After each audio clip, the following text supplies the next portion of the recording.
সূরা বাকারা ২১০ নম্বর আয়াত থেকে পড়া হচ্ছে। বিসমিল্লাহির রহমানির রহিম।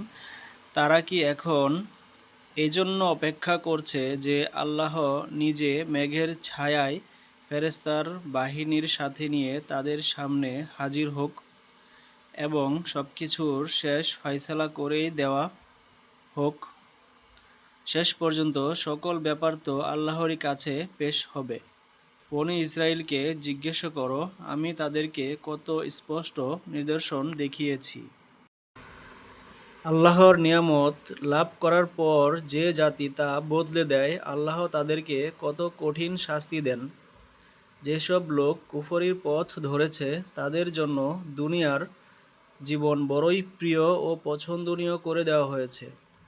যারা ঈমানের পথে চলছে তাদেরকে এসব লোক ঠাট্টা করে, কিন্তু কিয়ামতের দিন পরহেজগার লোকেরাই তাদের তুলনায় উচ্চ মর্যাদায় থাকবে। অবশ্য দুনিয়ার রিজকের বেলায় আল্লাহ যাকে চান বেহিসাবি দান করেন। পয়লা সব মানুষ একই তরিকায় চলত। তখন আল্লাহ নবীগণকে পাঠালেন, যারা সুপথের জন্য সুসংবাদদাতা এবং কুপথের পরিণাম সম্পর্কে সাবধানকারী ছিলেন। আর তাদের সাথে সত্য সহ কিতাব নাজিল করেছিলেন, যাতে সত্য সম্পর্কে মানুষের মধ্যে যে মতবিরোধ দেখা দিয়েছিল সে ব্যাপারে ফয়সালা করে দেন। তারাই মতবিরোধ করছে যাদেরকে হকের ইলম দেওয়া হয়েছিল। তারা স্পষ্ট হেদায়েত পাওয়ার পরও শুধু এজন্য হককে বাদ দিয়ে বিভিন্ন পথ বের করে নিয়েছে যে তারা একে অপরের প্রতি বাড়াবাড়ি করতে চেয়েছিল।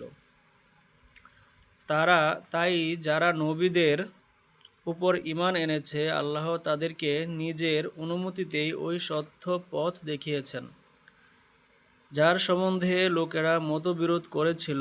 আল্লাহ যাকে চান তাকেই সঠিক পথ দেখান।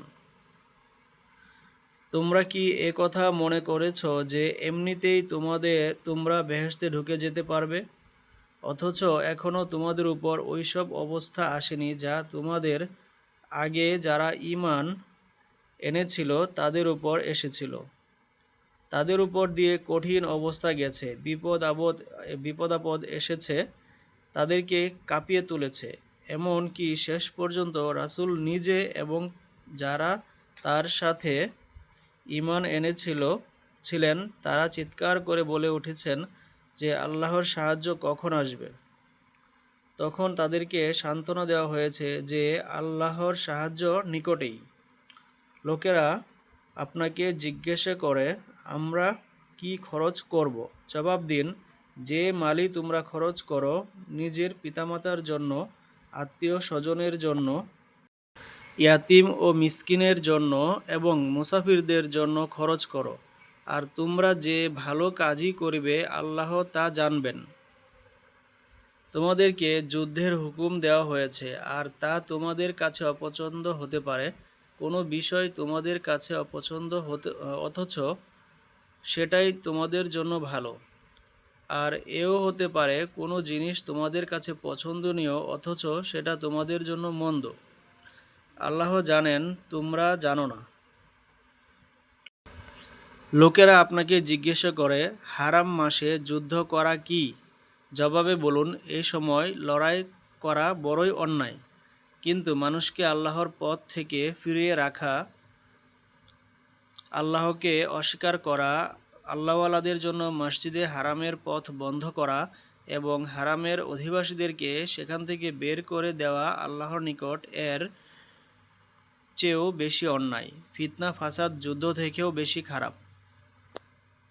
তারা তো তোমাদের বিরুদ্ধে লড়াই করতেই থাকবে, এমনকি যদি তাদের সাথে কুলায় তাহলে তারা তোমাদেরকে দিন থেকে ফিরিয়ে নিবে। তোমাদের মধ্যে যেই এই দিন থেকে ফিরে যাবে এবং কাফের অবস্থায় মারা যাবে, দুনিয়া ও আখিরাতে তাদের আমল নষ্ট হয়ে যাবে। এ ধরনের সব মানুষই দুজকের অধিবাসী এবং তারা সব সময় দুজকেই থাকবে।